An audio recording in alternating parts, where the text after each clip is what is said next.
Hi, this is Linda, and I'm back to talking in American English. This is the regular way of actually talking about English and not other things that I did in 34. But this is lesson 35A. I will make a separate video of 35B because some students only want to hear one part, and so it'll make it easier for you. This one will be vocabulary and idioms. And I'm basing it on some words we recently had, but I'm going to go beyond the meanings that we originally had to some other meanings and other idioms that these words are used for. Part B, which I will do soon, is the grammar part. It should be fairly easy for some students. It will be about S on a verb. So I hope you will look at that one, but this one will just be about this blue part right here, the darker blue part. So let's move on. Okay, here we have something that we started with in the last video, but we're going to move beyond that in talking about these words. Tap, swipe, insert, and slide. The reason I'm including slide is because that's the word I used last week. I made a mistake. I was going by memory and I thought it was tap, slide, or insert. That's not what it says usually. It says swipe. There's a little bit of difference in slide and swipe. You see this symbol probably in your country, but these words are probably different. So the first sentence is the normal use of tap that we have here that we've already studied. Tap your credit card on the card reader. The point I want to make with this sentence is don't say top or top. It's tap. Remember the sheep that goes bah? It's tap. It doesn't have to be ugly, but it needs to be with very wide open mouth. Tap your credit card on the card reader. But other meanings of tap. I heard a tap on the door. It's a light sound. That's a tap. A knock would be very loud. This is a tap. Another way that we use that is someone taps you on the shoulder gently to get your attention. Tap. And you turn around to see what they want. The man and woman are famous for their tap dancing. The shoe has a metal part on the bottom so that when they hit it fast on the floor, it makes a loud noise. That's similar to tapping on the shoulder and tapping your card and tapping on a door, but it's tapping on the floor with your shoe. There are other meanings of tap besides this kind. Turn on the tap to get fresh water. Use tap water. Now this is a faucet, but it's also called a tap, and water comes out of it. That's called tap water, and it's okay to drink tap water in the United States, although many people still get filtered water or bottled water. Tap water should be safe to drink.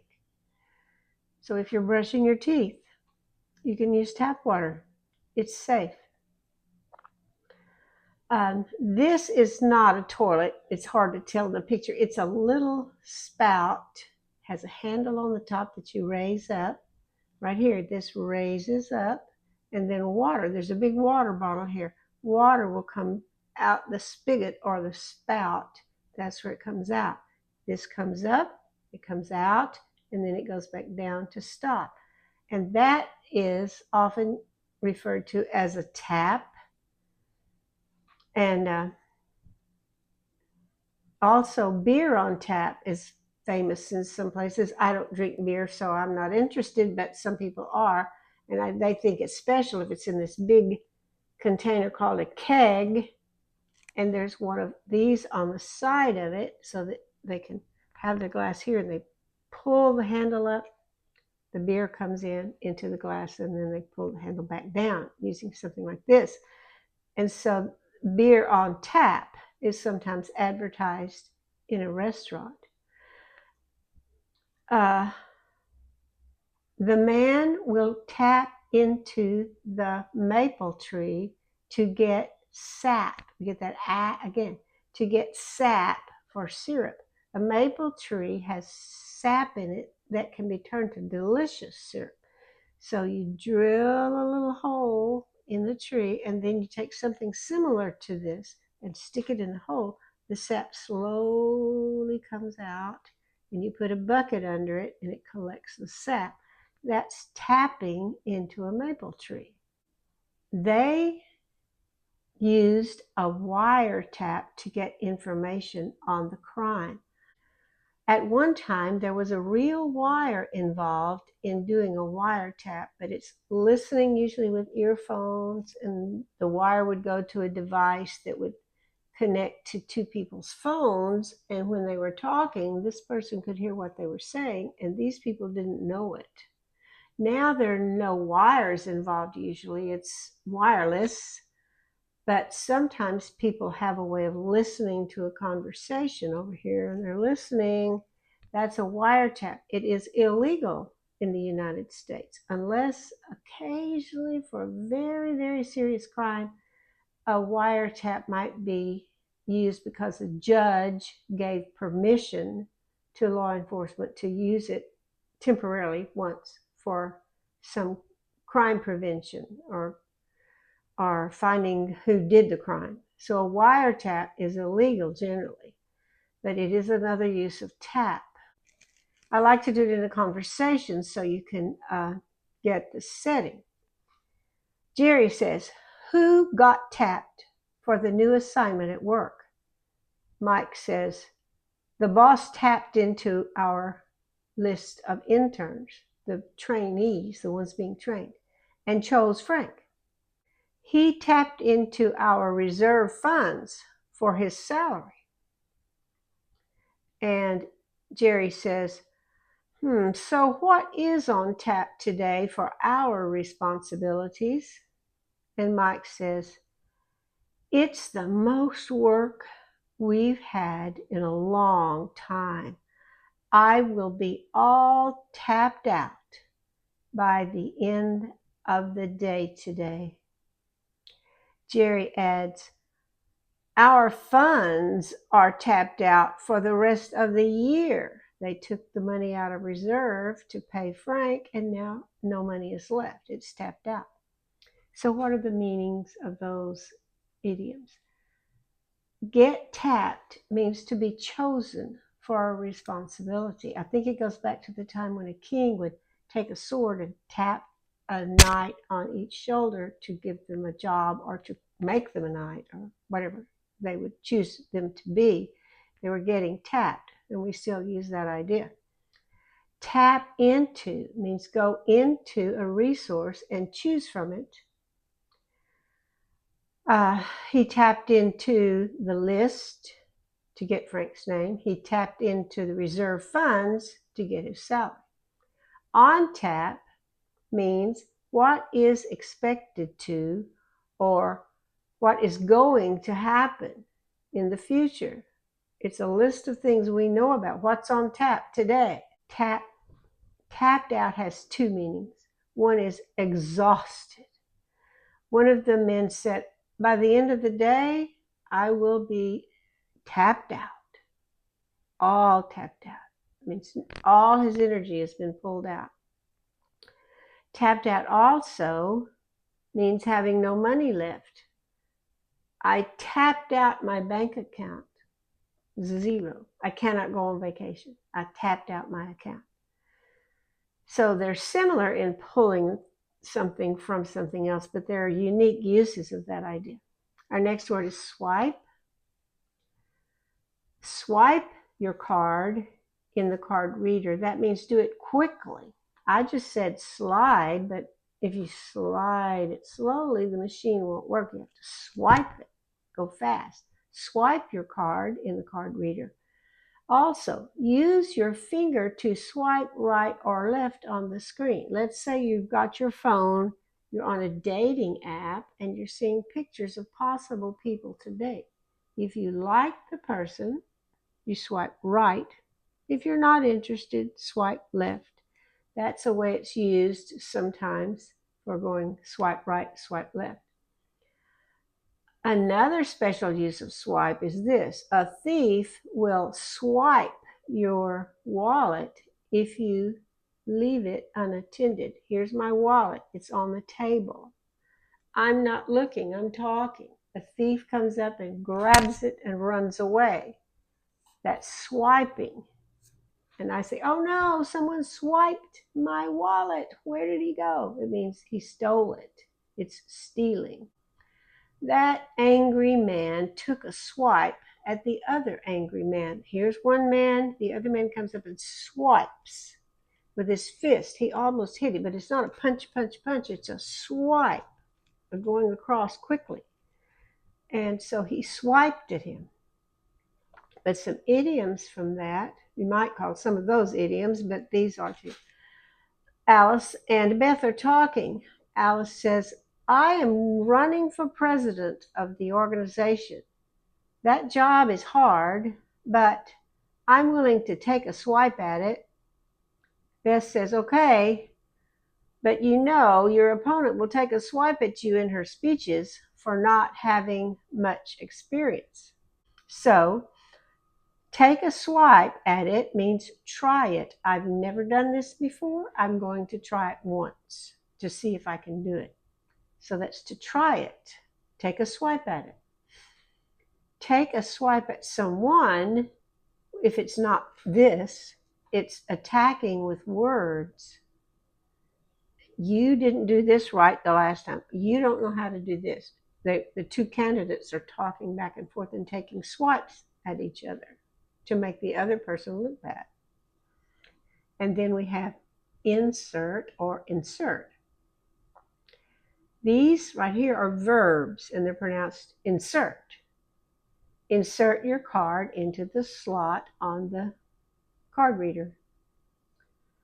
She needs to insert her key into the lock to get in. Insert a coin into the vending machine to get the candy. You need to insert a comma in that sentence. The sentence is already written, so you can't add it unless you insert it. You go back to the middle and put it where it belongs. He inserted his file into the middle of those files. Let's say there is a stack of files. Here are two files on the desk, two files. Another man comes in, he says, I don't want mine on top. It'll look like I was late. I'm going to insert it. So he puts his file somewhere in the middle. He inserted it. He inserted his file into the middle of those files. He often inserts himself into conversations uninvited. Two people are talking. He comes up and he says, I know about that. I have an opinion about that. Let me tell you what I think. And they're saying, we didn't even invite you to say anything. We were talking privately. He inserted himself into the conversation, uninvited. And then this one is different. I left a little space here. These inserts. Insert is different from insert.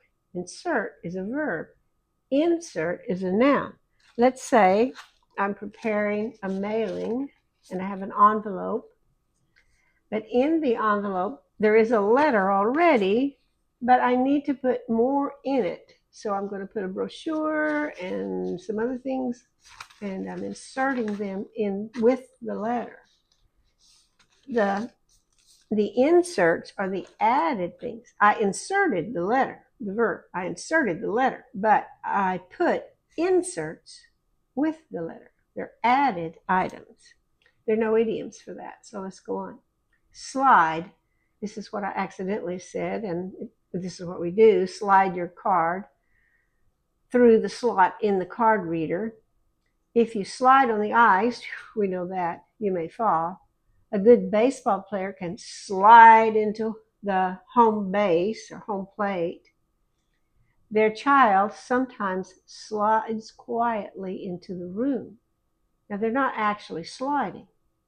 They're walking, but here's the wall, and they're walking maybe sideways into the room. They don't want you to notice them, so they try to do it quietly, hoping nobody notices. So they're sliding into the room. And then the two noun forms, the children enjoyed the slide at the park. It's a playground equipment. The children get up the top and they slide down for fun. And then a scientist has a little rectangular piece of glass. The scientist studied the cells on the slide. He is looking through the microscope at the slide. Idioms using slide. Henry says, don't worry about what Jeff did. Just let it slide. Often we use the hand motion to let it slide. Walter says, okay, but I don't want to be like him. I don't want to just slide by. I want to do something important and well. And Henry says, I know, but let's just relax for now. After work, let's go outside and enjoy the nice weather and forget about this. Warm spring days slide by so fast and that it's hot. Walter says, you're right. I won't let what he did upset me now. So let it slide means ignore it. Pretend you didn't see it. Just don't say anything about it. Just go on as though it didn't happen. That's let it slide. Just slide by often means you're just not doing your best and nobody notices. Something happens without consequences or getting much attention, which is what he was doing. He was sliding by. He didn't do a good job. He did something, but it wasn't his best. And then slide by sometimes is used in reference to time. Continue without much awareness. The days slide by. I'm not aware of the passage of time much. Is it Tuesday? Is it Thursday? I don't know. The days just slide by. Now, sometimes we say fly by, which means it happened very fast, or it seems like it happened fast. It seems like my children were little, and then the days slide by, and they're grown. So those are some idioms and vocabulary words that I wanted you to be aware of. I hope that helps. Don't forget about the lesson part B.